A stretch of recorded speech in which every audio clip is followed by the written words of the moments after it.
Hello friends, कहानियाँ किस्से channel में आपका स्वागत है। आज की कहानी है अनसुलझी पहेली।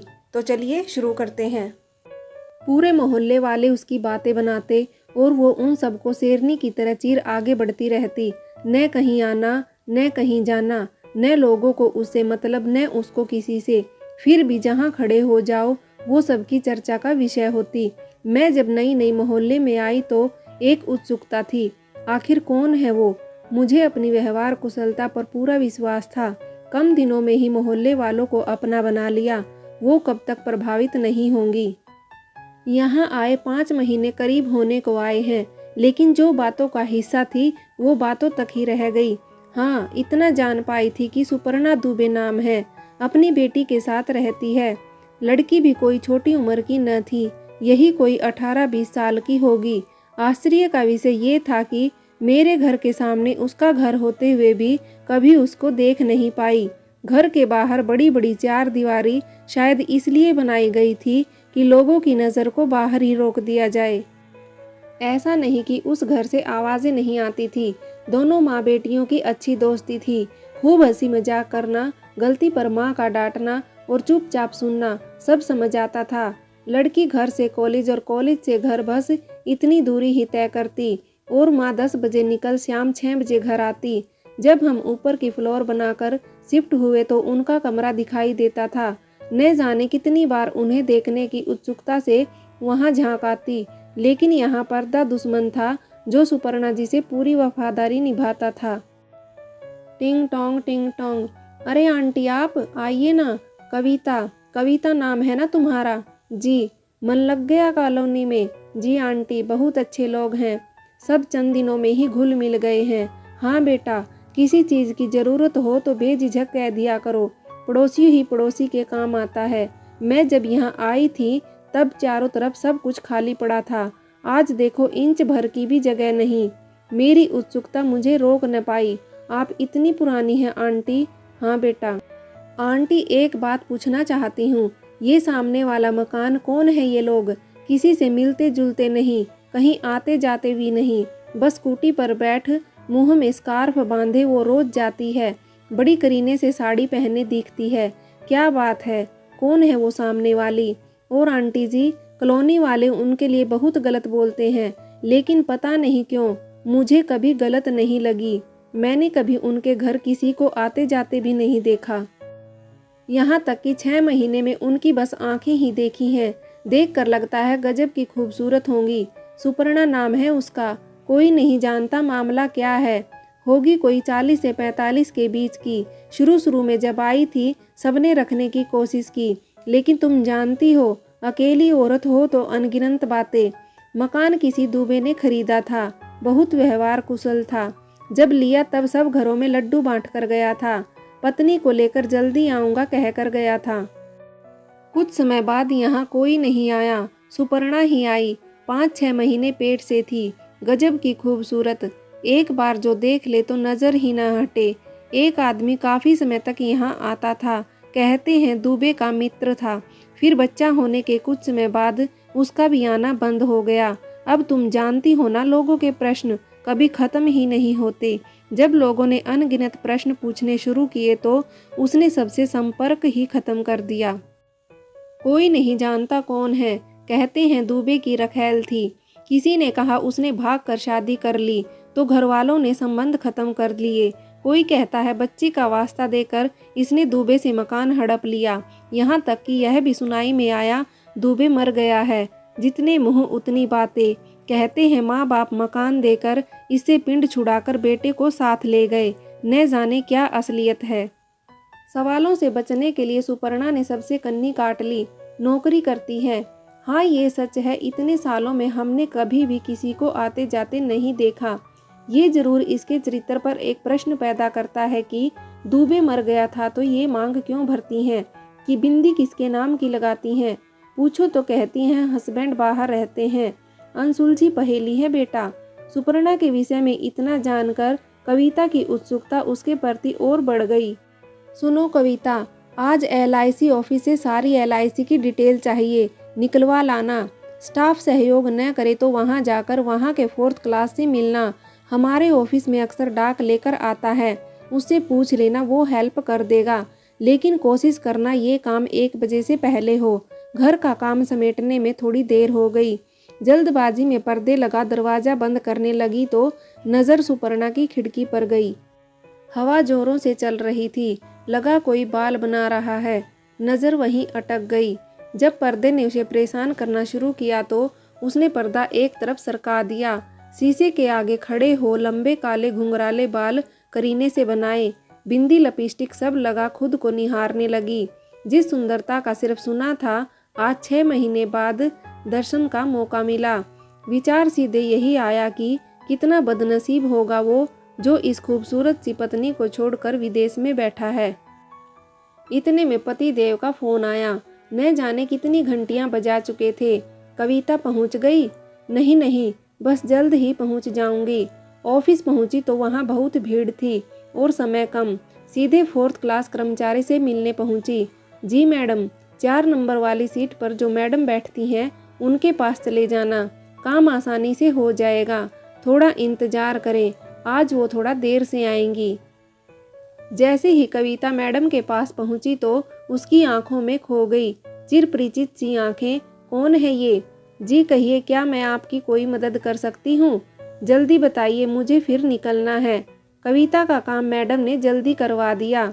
धन्यवाद आपका, आप नहीं होती तो न जाने कब। हमारा काम है मैडम, कुर्सी में इसलिए ही बैठे हैं। चलिए फिर मुलाकात होगी, आज मैं जल्दी में हूँ। कविता बिना कुछ बोले उन आंखों में खोई रही। स्कूटी लेकर जाने लगी तो दूसरी तरफ से आ रही स्कूटी से अचानक टकरा गई। ओह, मुझे माफ़ कीजिएगा। अरे मैडम आप, रियली सॉरी। स्कूटी से गिरने की वजह से पाँव में थोड़ी मोच आ गई थी। आप चिंता मत करिए कविता जी, मैं ठीक हूँ। गिरी हूँ, थोड़ा झटका तो लगेगा ही। आह, मैं आपके घर वालों को इन्फॉर्म कर देती हूँ। नहीं नहीं प्लीज़, आप स्टाफ वालों को कह दीजिए, मदद को आ जाएंगे। घर में बिटिया अकेली होंगी, सुनेगी तो घबरा जाएगी। और कोई नहीं, पति बाहर रहते हैं। आपका शुभ नाम? सुपर्णा दुबे। ओह, सारा स्टाफ सेवा में हाजिर था, लेकिन कविता मुश्किल से मिले मौके को छोड़ना नहीं चाहती थी। देखिए, मना मत कीजिएगा, मैं आपको घर छोड़ दूंगी तो मन का बोझ कुछ हल्का हो जाएगा। कहाँ रहती हैं आप? जैसे जैसे सुपर्णा बताती गई, बिल्कुल अनजान बनी कविता उसके बताए रास्ते पर चलती गई। बस यही है मेरा घर। गेट खोला तो प्यारी सी सुपर्णा जी की बिटिया। मम्मा क्या हुआ? घबराओ नहीं, कुछ नहीं हुआ है आपकी मम्मा को, ठीक हो जाएंगी। घर बिल्कुल माँ बेटी की तरह व्यवस्थित।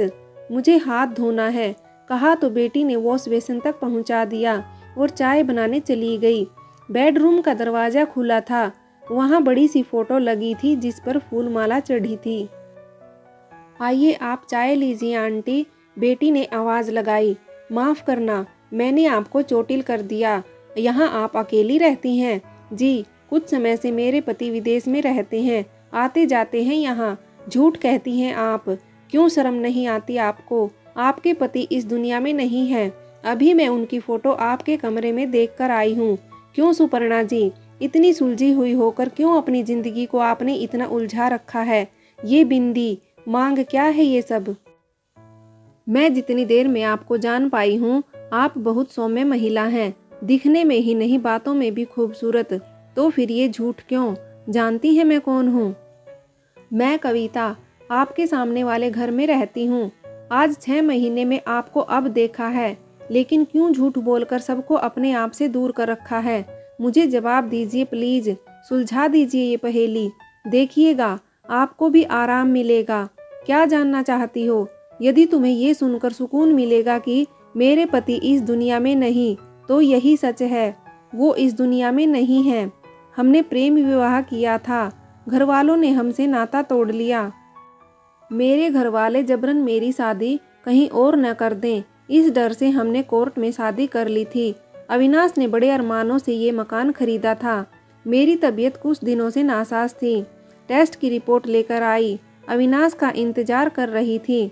उन्हें खुशखबरी देनी थी, हम 2 से 3 होने वाले हैं। ठीक उनके आने के समय दरवाजे पर डोरबेल बजी। भाग कर गई तो देखा उनका मित्र खड़ा था। अभी हॉस्पिटल चलना होगा भाभी जी, अविनाश का एक्सीडेंट हो गया है। निखिल, मेरी पत्नी की जिम्मेदारी आज से तेरी है। तुझे इसका साथ देकर अपनी दोस्ती निभानी होगी। सुपर्णा, जिंदगी में आगे बढ़ना, मुझे माफ़ कर देना। अपने मन की बस इतना ही कह पाए। मेरी खुशी इन्हीं के साथ चली गई, कह सुपर्णा जी रोने लगी। कोई नहीं था आपके दुख में आपके साथ। माता पिता आए थे, बच्चे को गिरा, साथ लेकर जाने को तैयार थे, लेकिन मैंने बच्चे को अपनाया। अविनाश और मेरे साथ की एक यही निशानी थी। बिल्कुल पापा पर गई है, हंसना बोलना सब चीज़ों में। यहाँ निखिल के साथ आई तो लोगों की पैनी निगाह कई सवाल करती, इसलिए एक वक्त के बाद उसने भी कन्नी काट ली। लोग कहते थे सुंदर हूँ, इसलिए बच्चे के बिना मुझे अपनाने को तैयार थे। जब पता चला अकेली हूँ तो गंदी नज़रों को महसूस करने लगी। कॉलोनी के भी एक दो जने मदद करते थे। लोगों का नज़रिया बदल गया और प्रश्न भी। अब कोई नहीं पूछता आप अकेली हैं, लेकिन एक झूठा सहारा क्यों? क्या औरत में इतना दम नहीं कि अपने बल पर आगे बढ़ सके, लोगों की निगाह को चीर सके? है कविता, है। आज समय बहुत बदल चुका है, लोग प्रश्न नहीं करते, लेकिन आज से 22 साल पहले समय अलग था। सच कहूँ तो अब इनके नाम और इनकी पहचान के साथ जीना अब अच्छा लगता है। हो सके तो मुझे माफ़ कर देना। जाने से पहले कविता ने हाथ पर हाथ रखकर कहा, मुझे अपना समझिएगा, अब ज़रूरत पड़े तो मुझे याद करिएगा। विश्वास रखिए, मैं आपकी पहचान छुपा कर रखूँगी, लेकिन फिर भी यही कहूँगी, इस पुरुष प्रधान समाज में स्त्री आगे बढ़ने का नाम है। आप वो ताकत रखती हैं कि अपने दम पर अपनी पहचान बनाएं। अपनी बेटी को एक स्वतंत्र वातावरण दीजिए, उसे सामना करना सिखाइए उन गंदी नज़रों का जो उसे आगे बढ़ने से रोकती हैं।